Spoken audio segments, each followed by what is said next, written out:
L'Inter è fuori dalla Champions League. L'Inter Bodo Glimt finisce 1-2, quindi una sconfitta anche in casa a San Siro davanti al nostro pubblico dopo aver perso all'andata, un complessivo di 5-2 in favore dei norvegesi, un passivo piuttosto pesante per l'Inter che dalla finale di Champions League dell'anno scorso questa volta non arriva nemmeno all'obiettivo che era quello annunciato degli ottavi di finale. Questo porta con sé delle riflessioni, anche un po' di bilanci su quello che è stato il cammino fino a qua in Champions e non solo, bilanci anche da un punto di vista economico, perché poi ieri le parole di Marotta hanno fatto sollevare qualche campanello d'allarme, hanno fatto suonare qualche campanello d'allarme tra alcuni tifosi, ma in questo appuntamento di oggi, come al solito terapeutico con il nostro Simone Frizza, facciamo il punto della situazione e mettiamo un po' di ordine il giorno dopo la gara. Simone, ben ritrovato. Ciao Lore, ben ritrovati a tutti. Mi raccomando, clic sul tasto iscriviti se non l'avete ancora fatto, abbiamo bisogno del vostro supporto, un mi piace se vi va è sempre gradito e vi aspettiamo poi nel club di Passione Inter con il QR code lassù in alto sopra il nostro Simone da inquadrare e il link anche in descrizione per continuare ad analizzare quello che è successo in Champions League, per farlo con la nostra community di interisti da tutto il mondo, vi aspettiamo. E io, Simo, ho preparato 4 macro argomenti da trattare insieme a te. Partirei dal chiederti un bilancio tra andata e ritorno. Io ho parlato comunque di una qualificazione per il Bodo Glimt meritata, sei d'accordo? Totalmente, totalmente. È anche interessante il fatto che l'andata a posteriori abbia avuto tutto quel contesto particolare in cui si è giocata, perché dopo quella partita tutti noi abbiamo detto chi più, chi meno, una parte una percentuale dei motivi per i quali l'Inter è uscita sconfitta era legata anche appunto al campo, al freddo, al sintetico, alla trasferta di qui e di là. Dopo il ritorno, non dico che questa cosa si annulli, perché comunque rimane, però sicuramente viene un filino ridimensionata, perché quando vai a perdere anche al ritorno nel tuo habitat ideale, mettiamola così, è evidente che questa cosa, anche per, come dicevo ieri, per dare i meriti, i giusti meriti al Bodo, non possa essere messa al primo posto tra i motivi per i quali l'Inter è uscita. Quindi purtroppo qualificazione meritata dal Bodo e Inter che sicuramente deve fare delle riflessioni. Riflessioni che possiamo fare con un paio di numeri che ti voglio dare, perché qualcuno giustamente sottolineava i tanti tentativi che ha fatto anche ieri l'Inter. Prima del gol del Bodo Glimt sull'errore di Akanji che ci ha definitivamente tagliato le gambe, l'Inter era a quota 21 tiri, scusa, a 3, quindi 21 tiri a 3 per l'Inter, 45 attacchi a 7 e sempre dal report Opta 10 calci d'angolo a 0. Questo era un po' diciamo, il punto prima del gol. Tra andata e ritorno l'Inter conclude con 45 tiri, di cui 11 nello specchio della porta e 19 calci d'angolo. Dall'altro lato chiaramente è stato un Bodo molto meno ecco, straripante dal punto di vista offensivo, ma chirurgico nel punire nei momenti giusti. Ti chiedo dunque, io ieri l'ho definita un po' una partita alla Spalletti, nel senso che una volta che non la sblocchi mi ha ricordato quel periodo interista lì dove ti vai un po' a scontrare contro il muro creando tanto volume ma poche cose concrete. Secondo te è mancato un pizzico di fortuna, è mancato un po' di precisione che con un episodio ti avrebbe fatto svoltare totalmente la partita, oppure c'è stato qualcosa in più? Ah, è mancato un pizzico di tutto, molto semplicemente. Anche ieri, se ti ricordi, nel pre-partita dicevo il calcio di base, io insisto sempre su questo, è estremamente legato agli episodi. Una partita come quella di ieri ancora di più. Certo. E quindi è evidente che nel momento in cui non riesci a sbloccarla e non hai magari quel pizzico di fortuna che ti fa prendere un palo invece che fare gol o altre cose del genere, sicuramente incide. Però chiaramente la fortuna non è il primo motivo per cui l'Inter è uscita. E abbiamo visto peraltro una gara che per certi versi ne ha ricordate anche tante altre del passato, non solo nel periodo Spalletti, che anche a me era venuto in mente, e quindi sono mancate tante cose, secondo me, con una in particolare che domina, ma te la dico quando arriviamo a parlare di un punto nello specifico Sì. e di alcune dichiarazioni nello specifico. Ecco, esatto, penso di aver capito. Prima volevo aggiungere una mia considerazione. Credo che comunque, come dicevo, il Bodo abbia meritato di passare il turno. L'Inter, per me, avrebbe potuto far girare gli episodi dalla sua parte in maniera differente, ma tra andata e ritorno io continuo a ribadire il Bodo è una buona squadra, ha buoni calciatori, l'hanno preparata alla perfezione, per loro questa era la partita della vita, una squadra che comunque arrivava da una semifinale europea l'anno scorso, una squadra ben organizzata, che ha un progetto valido, serio, che quindi va sicuramente riconosciuto, ma hanno preparato questa partita in maniera chiaramente hanno preparato queste settimane proprio finalizzate al bloccare l'Inter e superare il turno. Quindi a livello strategico complessivo, secondo me l'Inter ha subito una lezione comunque. A livello tanti parlano di questione tattica. Sì, ma secondo me proprio a livello di strategia complessiva tra andata e ritorno quest'Inter ha subito una lezione. Ti chiedo dove sono e quante sono secondo te le responsabilità di Kivu. Faccio la domanda sulla base di tanti commenti che abbiamo ricevuto. Tanti ci hanno scritto, vabbè, al di là dei Kivu out che abbiamo letto, che lascio perdere, la persa Kivu rimette in discussione Kivu e viene rimesso in discussione un pochino tutto il cammino. Io ribadisco quello che ho detto all'andata, anzi te lo dico dopo perché mi collega al secondo punto. Dove sono secondo le responsabilità di Kivu, se ci sono?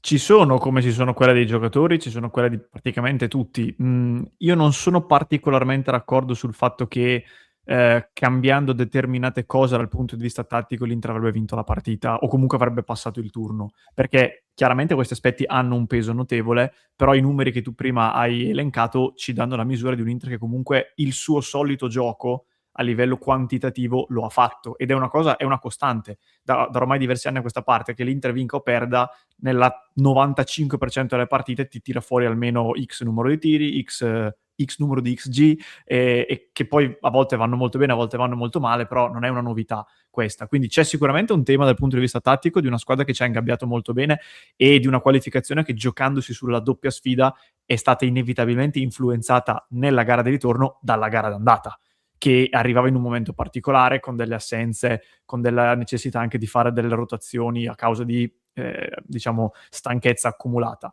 E poi, ecco, do un altro piccolo indizio, secondo me un altro dei problemi principali è stato a livello mentale in questa partita, nell'approccio, ma ripeto, ci arriviamo fra poco.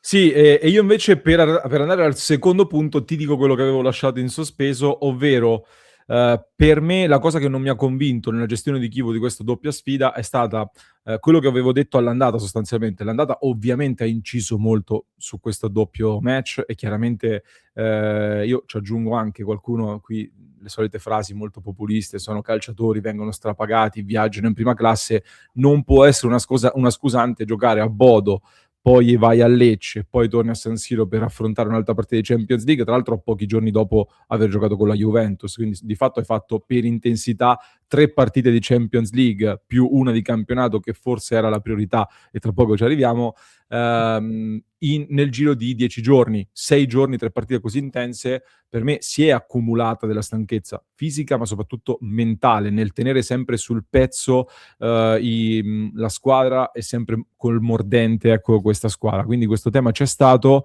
L'andata, secondo me, le scelte che fa Kivu, le avevo già detto, lo ribadisco, nell'ottica di preservare i giocatori e di fare delle rotazioni con attenzione alla questione fisica, sono state scelte molto comprensibili. Se la priorità era vincere quella partita e andare avanti in Champions League, sono state scelte che mi hanno lasciato molte più perplessità, sia dall'inizio che nell'interpretazione a gare in corso. Anche perché, e aggiungo, ieri c'erano, se non vado errato, 6 giocatori differenti rispetto alla partita d'andata nella formazione titolare. E Kivu comunque ci ha dimostrato, io ho fatto sempre quell'esempio, Atalanta e Bologna, l'ultima gara del 2025, la prima del 2026, quando ho potuto preparare quelle partite con una settimana piena, con l'obiettivo di vincerle, le ha giocate entrambe con quella che sulla carta è la formazione titolare e non ha cambiato nemmeno un elemento sostanzialmente. E di nuovo qualche settimana fa lo ha rifatto quando ha dovuto dare quel focus lì. Quindi qualcosa c'è stato. Ti chiedo se questo ti fa pensare, quindi secondo macro tema da aprire, se c'è un maggior focus sul campionato piuttosto che sulla Champions League in questa squadra in questo momento, e quindi qualche tifoso addirittura ha, non dico esultato, ma ha detto meglio, concentriamoci sul campionato. Ma allora, intanto aggiungo proprio due cose velocissime su quello che hai Sì. detto. A livello di rotazioni, sì, c'era questo tipo di necessità. Io penso che all'andata l'Inter, o comunque Kivu, non escludo che Kivu abbia pensato, con queste scelte in questo campo, io posso anche perdere la partita, cioè l'avesse considerata nelle ipotesi. L'obiettivo era quello di non perdere con più di un gol di scarto. E lì purtroppo hai fatto l'errore di prendere il terzo o comunque non fare il secondo e quindi uscirtene con un risultato molto pesante. Anche a livello mentale, l'idea che fare 2 gol ti porti ad andare ai supplementari è molto diversa rispetto a doverne fare uno solo. E questo già è stato un tema. Poi arrivano io parlo spesso di episodi nelle partite, ma direi episodi in generale. Arriva il weekend in cui tu vinci e perdono Milan, Napoli e Juve, e quindi cambia tutto. Cioè la prospettiva di una Champions che inizialmente poteva essere messa in secondo piano sul campionato, ci provi perché dici adesso sono a più 10, fammi provare a fare questa rimonta e poi male che vada uscirò all'ottavo di finale. Ci hai provato, è andata male, hai giocato male, tutto quello che ne consegue, e quindi poi è finita così. Ma magari senza quel weekend lì di campionato così positivo sarebbero arrivate anche altre scelte nella gara di ieri. Non possiamo saperlo, io non lo escludo. Venendo alla domanda che mi fai, focus sul campionato, ma te lo posso dire io, ma ce lo dicono i giocatori. Io ho fatto notare tante volte, in queste ore a Di Marco chiedono campionato, Champions o qualificazione al mondiale, scegliene due, e lui senza dubbio dice campionato e qualificazione al mondiale. Il vero tema che io spesso faccio notare, Akanji, giocatore di livello internazionale che ha giocato nel City, arriva a giocare in Serie A che in Premier League definiscono una lega di secondo piano, e cosa dice? Campionato, Champions, campionato. In più ieri arriva la conferma da parte di Barella, che è il vero... No. Dicevo, in più ieri è simbolico che l'errore che ti taglia un po' le gambe lo commetta proprio lui, tra l'altro. È vero, questa è un po' è una casualità, però è vero. No, la conferma totale arriva da Barella, che ieri in diretta commentavamo più, e anche nel club commentavamo più, diciamo, il tono un po' strano che avevano avuto le sue parole. Io facevo questo parallelismo con quelle post finale di Champions, entrambe le volte sembravano quasi voler ridimensionare quello che era appena successo. Mi ero perso quella frase in cui lui ribadisce ancora una volta che l'obiettivo è il campionato. Che ci piaccia o no, qui so che ognuno ha il suo pensiero, però nel giudizio di quello che è successo ce lo stanno dicendo, mi sembra molto chiara la situazione. Quel passaggio lì non so se è un pochino sfuggito quando l'ho ascoltato, poi Kivu ha messo un correttivo dopo, quando gli hanno chiesto, Però Barella ha detto quello, però Barella è l'ha detto. un'ulteriore conferma. Sì. Io comunque tra le dichiarazioni, quella più interessante, o comunque quella che trovo più condivisibile, è un po' quella che ha fatto Boban, che di fatto ha fatto anche Beppe Bergomi, che sostanzialmente noi eravamo in diretta, non li avevo ancora ascoltati, l'ho recuperati stamattina, abbiamo detto un po' le stesse cose. Cioè Boban a un certo punto dice non ho visto la scintilla nei giocatori dell'Inter, ma in tutta la Champions non l'ho vista. Poi dice e non vedo grande amarezza nelle dichiarazioni, vedo in voi il pensiero di dire ok, andiamo adesso per il nostro primo obiettivo, che è il campionato. Quindi lui dice non dico che l'Inter l'ha snobbata, hanno battuto squadre molto più forti, io non ho visto la scintilla nei giocatori dell'Inter. Tra l'altro dovremmo avere anche, eccolo qua, un ulteriore passaggio che dice quello che è preoccupante secondo me anche da queste dichiarazioni del presidente su Marotta è che non c'era quella pazzia di passare, la cattiveria agonistica vista nell'Inter in tutti questi anni quando partecipava e faceva grandissime cose in Europa, e si è visto in campo troppo scolastica, seria, corretta, ma manca quel qualcosa contro un avversario nettamente inferiore. Questa è la verità. I subentrati sembrava che avessero uno spirito diverso, più voglia. Non dico che gli altri hanno giocato con voglia, ma non con quel qualcosa in più. Io questa cosa l'ho francamente percepita, l'ho detta anche ieri, non ho visto proprio quella ferocia assoluta del volerci provare a tutti i costi, andarti a prendere quella vittoria. Mi è venuto provocatoriamente da pensare, Simo, che è un po' quella ferocia, quell'attenzione ai dettagli che per esempio l'anno scorso non ho visto in diversi big match di campionato, che non sono stati vinti. Quindi poi la differenza secondo me tra il palo, che sono stati 3 tra andata e ritorno, e il tiro che finisce fuori di poco o va dentro, si misura in quella percentuale intangibile di cattiveria in più che ci metti nella voglia di andarti a prendere questa cosa. Ma la provocazione più grande che ti lancio prima di andare agli altri due temi è una squadra che arriva dalle ferite dell'anno scorso, che si è sentita aggredire, massacrare da tutti, dai suoi tifosi stessi in primis, ma non solo, perché ci hai provato in tutti i campi, ci hai provato in tutte le competizioni, ma poi vai a casa e resti senza niente. Sei stato messo in discussione sul mercato, sul tuo valore, sulla tua professionalità e tante altre cose. Gli si può concedere l'attenuante che quest'anno è un anno particolare, dove partivi tra l'altro non con il favore del pronostico, anzi, perché oggi tutti a dire sì, l'Inter è nettamente più forte è scontato, ma ad agosto, ce lo ricordiamo, nessuno dava l'Inter per nettamente favorita, anzi, tutt'altro. Quindi, secondo me, ci può stare che quest'anno l'Inter dica cerchiamo di portare a casa un trofeo, in qualche modo, e l'unico trofeo su cui puoi veramente puntare è quello domestico, quello italiano, non di sicuro la Champions League, perché questa Inter in Champions League è sempre andata, e questo abbiamo sempre detto, oltre il proprio potenziale. Per me il valore dell'Inter è un valore da ottavi di finale, e se imbrocchi bene l'ottavo e fai bene, puoi ambire ai quarti di finale. Quello che ha fatto l'Inter negli ultimi anni è stato qualcosa di straordinario, e per rimanere lì bisognava fare qualcosa di straordinario anche sul mercato, cosa che l'Inter per me non ha fatto, perché hai preso buoni giocatori, ma non hai preso quei giocatori che ti permettono di alzare il tuo status al livello delle top 8 europee, che hanno una disponibilità di spesa nettamente superiore e fanno investimenti differenti. Quindi per me l'Inter non va troppo lontana dall'obiettivo che era realistico per la sua Champions League. È deludente, assolutamente. Sono molto deluso da come sia uscita, perché dopo le prime 4 vittorie hai piazzato comunque 5 sconfitte in 6 partite di Champions League. Quindi per me è un cammino comunque deludente per quello che è lo status che l'Inter ha raggiunto. Però tu gliela concedi questa attenuante del dire quest'anno soprattutto focus sul campionato, perché anche quest'anno rincorrere tutti i trofei e restare di nuovo a mani vuote diventa 2 anni di fila pesantissimo. Esatto, e gliela concedo anche perché sono abbastanza certo che gli stessi tifosi che adesso si stanno stracciando le vesti per questo risultato, a fronte di un epilogo identico a quello dell'anno scorso, sarebbero arrabbiati ugualmente. Non è che a quel punto direbbero, oh no, però siamo arrivati avanti in Champions e quindi va bene così. No, il primo anno ci siamo scottati e tanto, il secondo anno, a maggior ragione, visto che il gruppo è praticamente lo stesso, o quantomeno nei suoi senatori, nei suoi punti fermi è lo stesso, io non riesco fino in fondo a condannarli per aver pensato cominciamo a rimettere la chiesa al centro del villaggio, cominciamo a mettere ancora lo scudetto sul petto, francamente, anche perché poi, questa è un'altra cosa che ogni tanto mi trovo a dire, è un'anomalia il fatto che una squadra punti alla Champions prima ancora di aver stabilito una certa continuità in campionato. La Juventus dei 9 scudetti ha cominciato a ragionare sulla Champions dopo i primi 2 o 3 o 3 o 4. Molto spesso si ragiona in quest'ottica. Quindi che l'Inter abbia fatto 2 finali in 3 anni e abbia vinto un solo scudetto è una particolarità, non è una cosa comune. E qui torniamo al discorso anche delle prospettive che vanno date. Io a inizio anno dicevo, ti ricordi che ho fatto sempre questo discorso, con Inzaghi tu arrivi da 0 a 95, quello nuovo che arriva, ok, potrebbe portarti a 95-100, ma intanto mi deve dimostrare di poter mantenere quel percorso da 0 a 95. In campionato Kivu, e mi ha anche sorpreso, ce la sta facendo, sono molto contento. In Champions League magari no, ma era già Inzaghi ad aver fatto molto di più, perché l'Inter, ragazzi, non ha né i giocatori né la dimensione economica per poter pensare di ragionare al pari del Bayern Monaco e del Barcellona, per fare 2 esempi.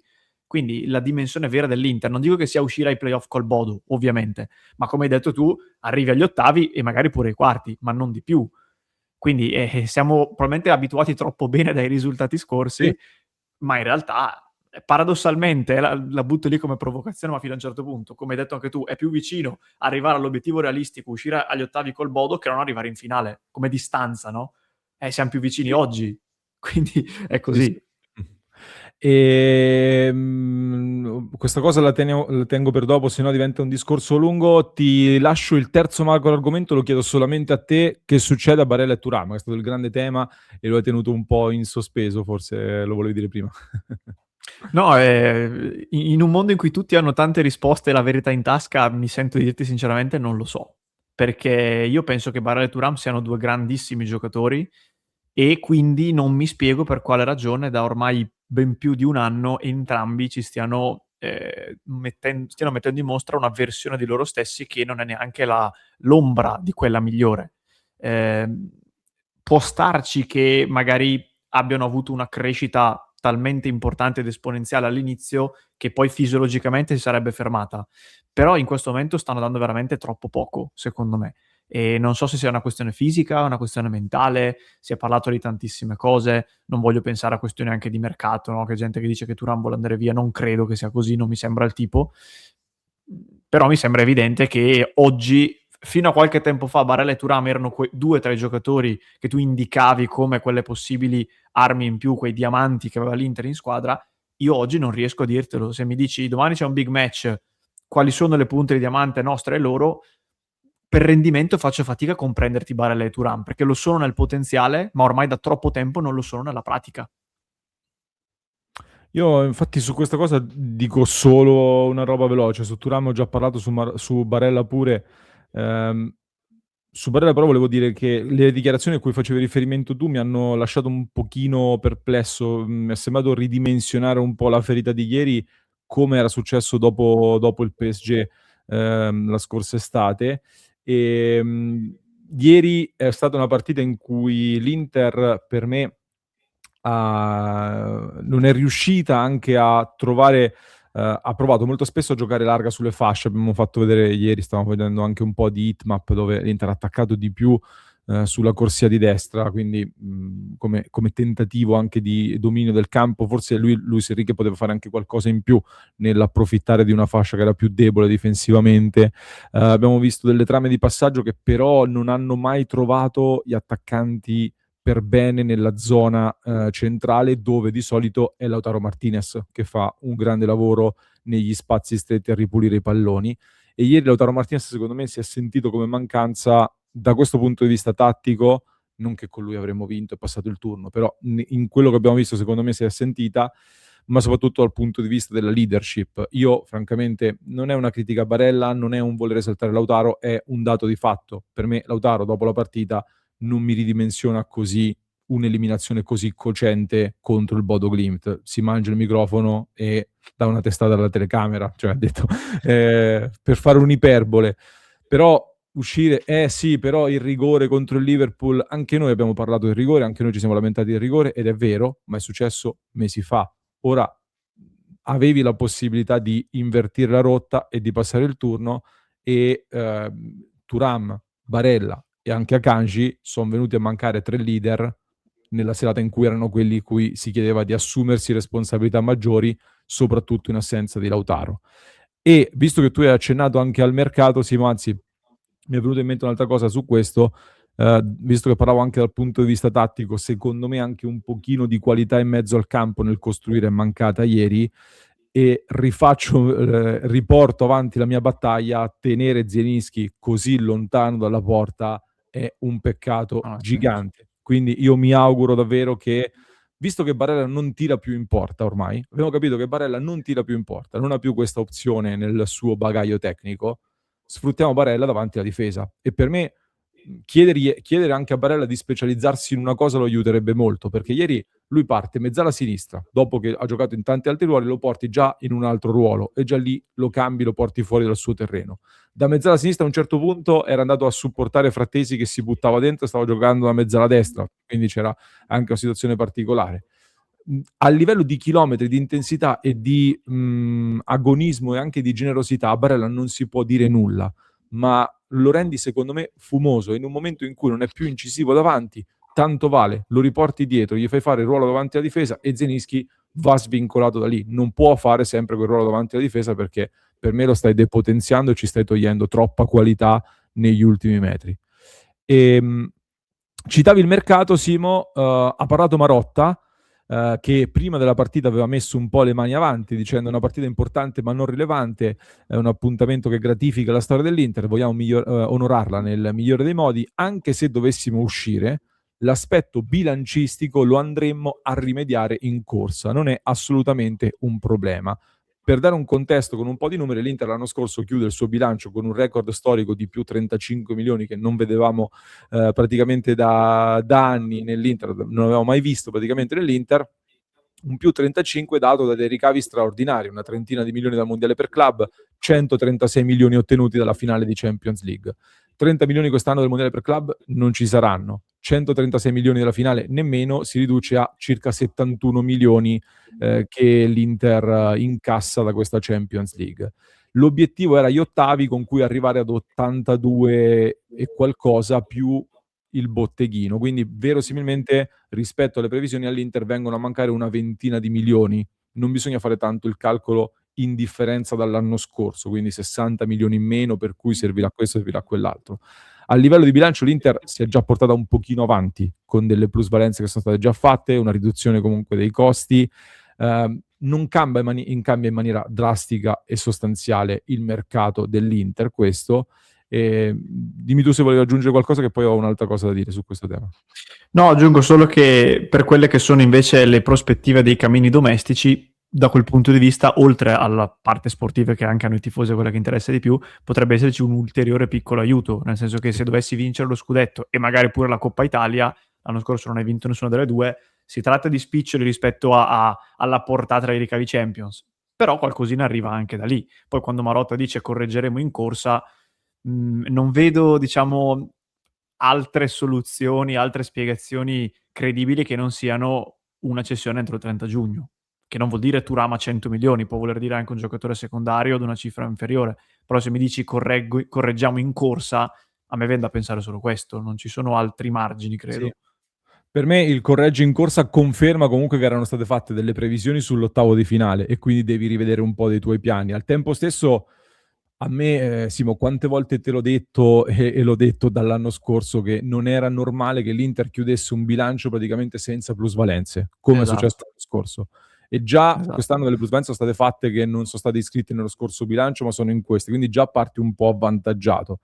Il tema è che è dall'anno scorso che sappiamo che comunque l'Inter prevede di fare delle plusvalenze quest'anno, quindi qualcosa in uscita dovrà succedere. Il tema è che questa cosa non deve essere allarmante per i tifosi, secondo me. Adesso non dobbiamo stare qui a preoccuparci del parte questo, oddio che succede, va via questo, va via quell'altro, che succede. Il tema è che tutte le società devono vivere di alcune plusvalenze, devono avere delle cessioni che fanno parte in maniera stabile e ricorrente ogni anno del bilancio. Il grande tema sarà come vengono sostituiti. È lì che poi bisogna spostare il focus. Come vengono sostituiti sia in termini di strategia che in termini poi pratici di che tipo di profili vai a prendere e di che giocatori vai a prendere. È lì il vero tema da tenere d'occhio, ma al momento questo allarme del fuori dalla Champions si smantella, volevo un po' mettere in guardia i tifosi perché i giornali adesso cavalcheranno questa cosa, ma non è così. Io aggiungo solo un monito, diciamo, così, un avviso. Eh, che questa correzione in corsa, cara dirigenza dell'Inter, sia la cessione di un giocatore, che non sia la rinuncia alla recompra di Stankovic, che ti farebbe scrivere una plusvalenza immediata, che non sia questa cosa, liberiamoci di Frattesi, liberiamoci di chi cavolo volete voi, ma la correzione in corsa non deve assolutamente essere rinuncio alla recompra, così mi scrivo la plusvalenza e chiudiamo in pari, perché sarebbe un errore gravissimo. Basta, non penso che sarà così, però è meglio dirlo. No, hai fatto bene a dirlo perché, lo ripetiamo, per chi non lo sapesse, avendo l'Inter venduto Aleksandar Stankovic al Bruges con un'opzione di riacquisto, finché è valida questa opzione di riacquisto, l'Inter non può mettere a bilancio la plusvalenza, di fatto. E guarda caso sono circa 10 milioni di plusvalenza, quindi è un po'... Ecco, adesso tu mi hai messo in allarme, Simo, invece, no? ero più tranquillo prima. No, a parte le battute, a parte gli scherzi, non ho altro da aggiungere per il momento, cioè avrei degli argomenti che però hanno bisogno di tempo per decantare e svilupparsi, quindi vi ricordo l'appuntamento alle 19:30 per parlarne a freddo con tutti voi e commentare questa eliminazione dalla Champions League e tutti gli altri argomenti del momento. Simone, grazie come sempre. Grazie a te, grazie a tutti.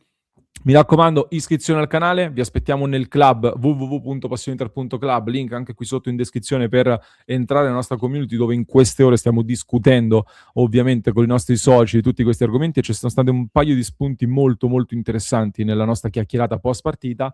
Nel frattempo vi lascio con un altro approfondimento che trovate in descrizione per chi ci ascolta in podcast, mentre per chi ci segue su YouTube vi basta cliccare qui.